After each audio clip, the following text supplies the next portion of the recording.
11 straight wins for the Milwaukee Brewers. They took down George Kirby and the Mariners last night. Kirby held them hitless for the first 5 innings. Brandon Woodruff is on fire right off the get-go, coming back from major shoulder surgery. It took some time, AJ. He had some setbacks. He was just on our show the other day, but it's almost as if, I mentioned this yesterday, they picked up two number one starters in Woodruff and Misiorowski to add to what was already a somewhat solid rotation, and then the offense has started to pick up the pace. So they shut out the Mariners last night, and they keep rolling. Their pitching is so good. Listen, you just mentioned I was in the Cubs game the other day, and I think it was either Ken or Adam, one of them asked about the Brewers, and Council's like, their pitching is just so good. It just keeps getting better. Freddie Peralta's having an unbelievable year.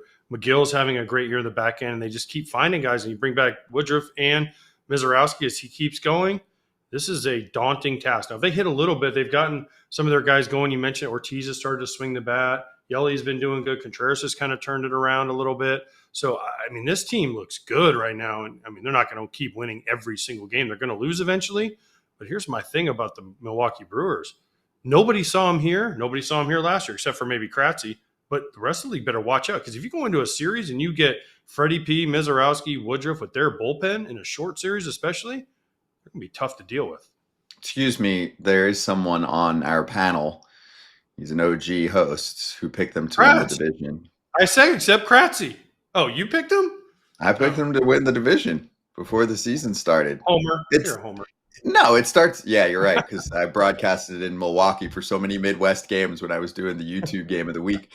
But KP, for me, with Milwaukee, it's law of averages at this point that they're able to withstand the superstars leaving. They're able to grow pitching, right? Develop it both within and even the guys they acquire often turn into gold. They've done that with their bullpen. It's always guys that nobody's ever heard of.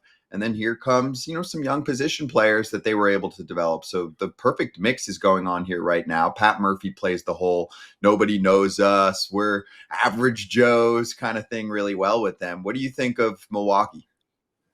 I think we got to start talking about them in the same breath as like the Houston Astros. It's just whatever they do seems to work. It's got to be a culture thing. It's an organizational thing. They're really good, like you mentioned, drafting and developing players, especially pitching, but they always find the guys that no one's ever heard of. And, they have guys in their bullpen that I couldn't even name who they are. And you go face them, you're like, this is the best pitcher I've ever seen. And it's their 7th, 8th, 6th inning, their mop-up guy. They just continue to find really good arms, really good players, undervalued players, guys that have just kind of bounced around from team to team. They find a home in Milwaukee. And some of it's got to do with Pat Murphy too. He's just an awesome dude to be around. He's probably a great motivator.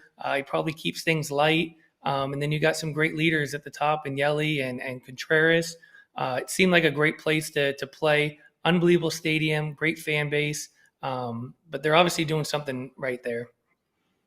KP, hold on. Let's slow down on the Astros comparison here because they got to win a World Series first before we can lump them, because the Astros have won a couple now. I know they've done a great job with the Brewers getting to the postseason, but they haven't had a ton of success in the postseason. So until they get to the World Series and win the World Series and go to the LCS for how many ever years in a row the Astros were in it until last year, they're good, but the Astros have been even better, which is what's amazing.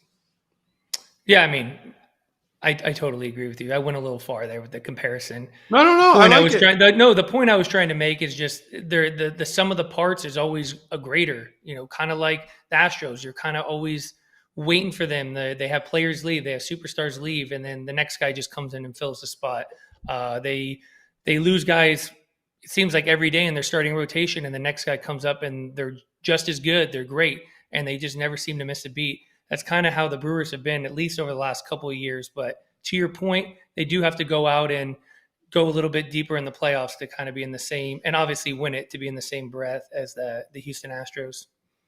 So what are we doing at the deadline for Milwaukee, AJ? They could use a little more punch from the left side of the infield. There's not a lot of punch to acquire on the left side of the infield. The name that gets brought up over and over for the best probably bat available at the deadline is Eugenio Suárez, but they're not necessarily trading him if they're hovering around the 500 mark. So it might be difficult to find some really suitable plan B and C options for Milwaukee, right? I mean, Suarez is the perfect fit for the Brewers, isn't he? 1 year expiring contract. They won't. I mean, we don't know what they're going to have to give up because the Yankees and some other teams are really in on him too. So will the price just get driven out of their price range? But yeah, they need somebody on the left side of the infield. I don't know who that could possibly. I really don't, because Suarez is the name that everyone looks at. But I mean, there's going to be somebody traded, and KP knows this too, that we're not expecting.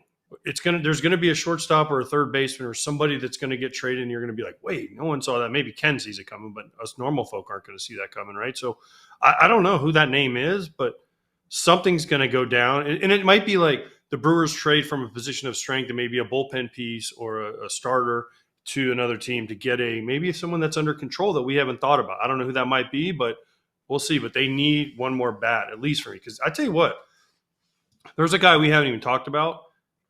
Abner Uribe. Have you seen his numbers and his stuff he chunks up there every day?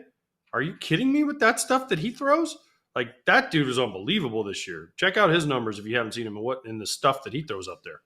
Yeah, I gave him an ounce of love yesterday when we were shouting out the bullpen that basically no one can name aside from possibly Trevor McGill at the back end, closing things down. And also because, he can be vocal at times and kind of speak his mind. But besides that, yeah, Uribe's been a star for them. Mears, the kid who they picked up last year around the trade deadline from Colorado.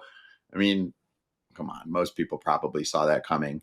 Milwaukee very specifically targets a no-name from Milwaukee who has good peripheral numbers. Shocker. Now he's really good out of the bullpen for them. Kratz, what do? I'm in a bind and I need to make some food at home. I would like it to be home cooked, but I don't want to deal with any of the grocery crap. HelloFresh, get it done. And they'll start to know when you're in a bind, and they'll figure it out for you, sending something new whenever you order it. It's freaking awesome. Yeah, it is. And there are dozens of menu items to choose from each week. They can also help you out if you need a little assistance. They can kind of cater to what your needs are or what your preferences are. They'll do a little Q&A session for you, and then you can be the star at home. Kratz is a superstar dad at home for his HelloFresh expertise. And if you want to get involved, then you can make sure that your summer is more enjoyable and delicious at HelloFresh.com/FT10FM. Get 10 free meals with a free item for life when you do that. HelloFresh.com/FT10FM. One per box with an active subscription. Free meals are applied as a discount on the first box. New subscribers only. Varies by plan. Anyone else that we can think of? I mean, shortstop is even tougher to find for a first division replacement option. Joey Ortiz just hasn't hit. What about Volpe? Yeah, right. Like you said, I feel like every year someone gets traded or two players get traded that no one even knows is available. I would expect, 2 or 3 of those names, at the end of the trade deadline, and you're like, never saw it coming. So maybe there's someone out there that none of us are thinking about on the left side of the infield. Maybe a team that's in it or, going to wait right up until the deadline to make a big move. Probably someone under control that you don't expect getting traded, but feels like Milwaukee's, it's their time to kind of, maybe sell some of the prospects and go for it this year. They might beef up the bullpen even more so too. I mean, the thing that they have to figure out, AJ, is how to win and get deep into the postseason. This group has to figure out how to get through the gauntlet of the National League. They're going to have to take down teams like the Phillies, Mets, Dodgers, etc. in that National League side before they could even get to the World Series and think about winning one. And you're right. I mean, that's the big difference between a team like Milwaukee and Houston. Now, Milwaukee has to do it with an even lower payroll than Houston. So that part's impressive for them to maintain winning every year and be in contention for a playoff spot. But they haven't done a lot of damage in the playoffs. That was that was kind of my point. Like they've been great. They've gone to the postseason. They lost a heartbreaker to the Mets last year. One Pete Alonso swing just crushed their soul. When he went Oppo off Devin Williams and pitched it like nobody had hit in like 5 years. So yeah, I mean they've had some close calls. They've had opportunities to get there, but they just haven't gotten it done. So how do you take that next step? I think it's a cute story. It's a fun story. It's like the Twins for all those years, right? In the AL Central, they'd win the Central, they'd get there and they'd lose in the first round, but they'd always have to play the Yankees. They could never get over that hurdle. So it's one of those strange things about the Brewers. For some reason, as good as they are, they just can't figure out how to get deep into the World Series and possibly win one.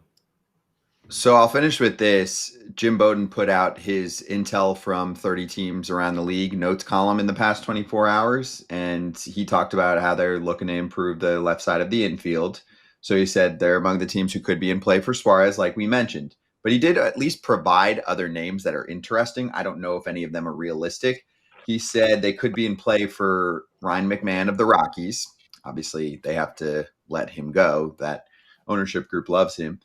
The Cardinals with Nolan Arenado and his full no trade clause, to me, He's that's not going there. very unrealistic. He's not going there. He Yeah, wouldn't go he's to not Houston. going He's there. not going I to don't think Milwaukee. they're taking the money. Yeah, I Yeah, mean, but- Milwaukee's very tight with their budget. I don't think they're taking the Yeah. money on that. I don't think there's going to be an agreement there. Here's where things get interesting too, because he's saying, hey, they're trying to find an offensive upgrade potentially at shortstop. Joey Ortiz is not hit well. He said that the Brewers have been linked to two speedy Marlins infielders, Xavier Edwards and Otto Lopez. Both under Okay. $1 billion years of team control, too. I mean, Does this move the needle question for we you? brought up yesterday. KP, you Well, might it have played helped. again. I'll be honest, I don't really know much about those two guys. I mean, I've heard of their names, but KP might know more, but that doesn't move the Yeah, needle I mean, for me. I don't Joey think Ortiz that's is good. it's not a needle mover for me. Maybe a slight upgrade, but I think they need more than a slight upgrade. I mean, Otto Lopez is a fantastic defender. He's having a really good year. These are two Marlins players that have helped them stay away from being one of the terrible teams in baseball. I mean, the Marlins are better than the Braves record-wise. Lopez is about league average bat, OPS plus at 98 from second base, where he was elite last year and this year at the position. And then for Xavier Edwards, I mean, he's one of the fastest players in the league. He's also right around league average with the bat. 358 on base percentage. So he's getting on base 36% of the time. He doesn't have much pop, and he'll steal. One thing about Murph, though, I'll tell you this right now: Murph will take a shortstop like Joey Ortiz that makes all the plays. He'll listen. There are certain people out there. Murph, I don't know how well KP knows Murph, but Murph is a pitching defense. I mean, he's an old school guy, right? Yeah, he loves homers. Everyone loves homers except Kevin Seitzer. But listen, the bottom line is Murph wants a guy that'll play shortstop and pick it. Willie Adames was great when he was hitting 30 homers for him. But Joey Ortiz makes all the plays defensively, and whatever they get out. Now, in order for them to upgrade, it has to be a significant upgrade, right? Because Joey Ortiz is there for a long time. He's under control. So they're not just going to go out and be like, oh, let's go get a shortstop for 1 year that could stunt Joey Ortiz's development. They're going to need a significant upgrade, and that's why Eugenio Suárez works. Maybe McMahon. Arenado's not going to Milwaukee. He wouldn't go to Houston. He's not going to Milwaukee. Yeah, and for me, it's just hard to see the Marlins start to part with players that have many years left of team control. But yes, even if they did acquire someone like that, that's not an impact bat. Those players are both Brewers-ish players for me, AJ. They both play, I mean, again, like I mentioned, and Lopez is playing a lot of shortstop this year too. They're both scrappy. They do a lot of the little things well, but I don't think that the Marlins are going to be trading away their 5 years of control type guys. We talked about Kyle Stowers yesterday and how that was shot down, and they're not going to deal him away after it sounded like they would be open to conversations.